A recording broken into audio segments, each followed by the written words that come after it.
Hi, the SI meteorologist Paul Dorian here on Tuesday, March 5th. A major storm is headed to the mid-Atlantic region. It is currently dumping heavy snow in the upper part of the Midwest. Snow has reached Chicago. It's snowing heavily right now in Madison, Wisconsin. They already have 11 inches of snow on the ground in Minneapolis.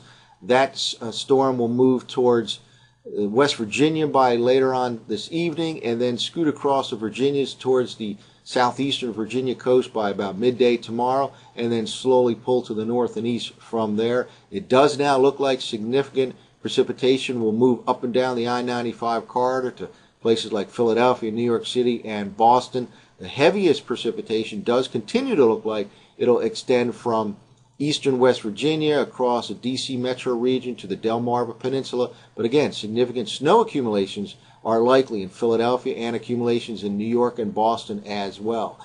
Before we get to some of the weather maps, I just thought I'd kind of list here some of the main points I want to get across with this particular storm and its effects in the mid-Atlantic region over the next 48 hours or so.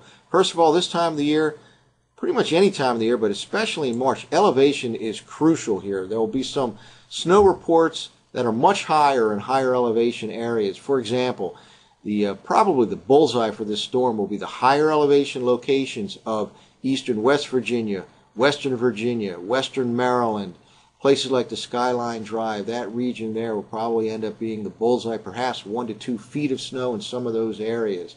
Now, higher elevation locations in the cities like D.C., for example, the upper northwest part of D.C. is probably the highest location in that metro region, will no doubt get some more snow than some of the lower elevation areas within the district. In Philadelphia, Chestnut Hill, for example, could end up with more snow than down by the airport, which is very close to sea level.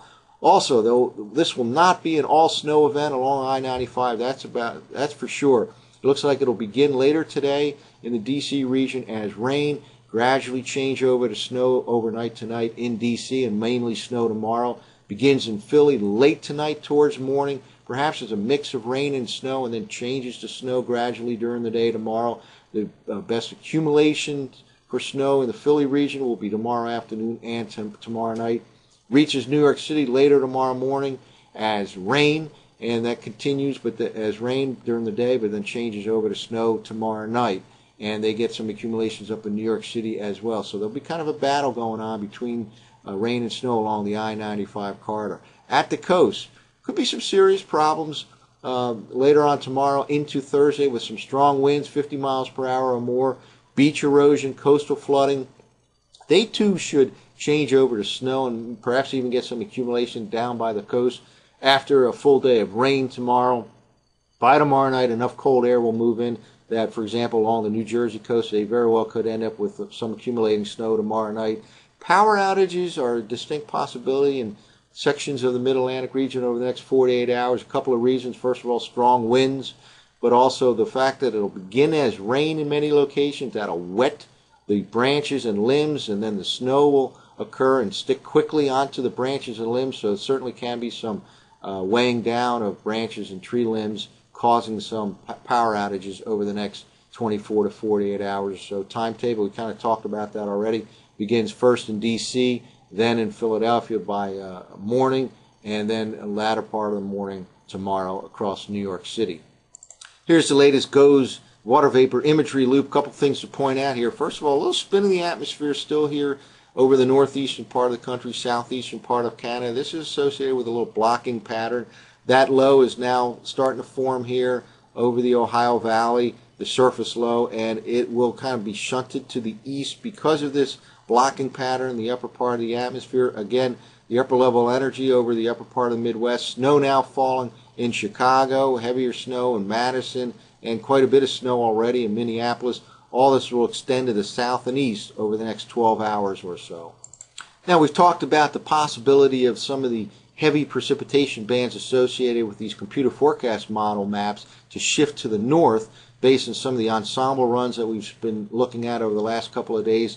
The ensemble runs are a series of runs that have a little different initial input for these models, and there's a whole series of them. Some are a little bit warmer, some are a little bit colder, a little bit wetter, a little bit drier. A lot of the ensemble runs of the U.S. models have had heavier precipitation farther to the north, kind of a precursor to the operational models from shifting to the north. And indeed, this is the 0Z NAM model run total precipitation for the upcoming event.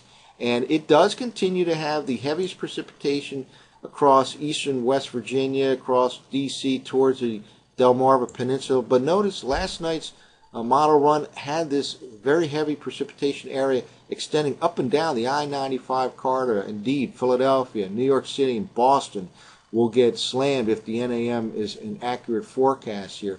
Now, this is a little bit wetter, certainly, than the GFS model run. We'll take a look at that now. This is the GFS total precipitation for this upcoming event.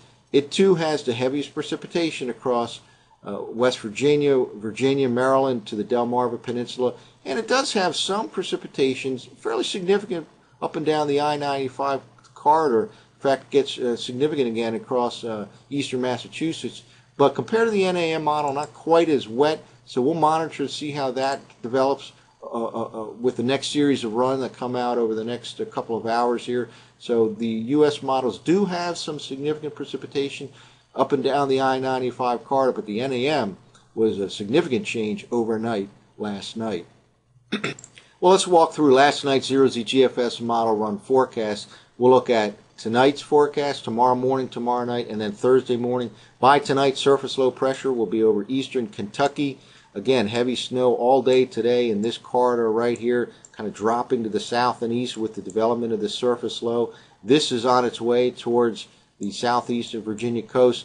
Precipitation has already moved into, or just barely moved into the Washington, D.C. area by the latter part of today into the early part of tonight. Let's now jump ahead to tomorrow morning.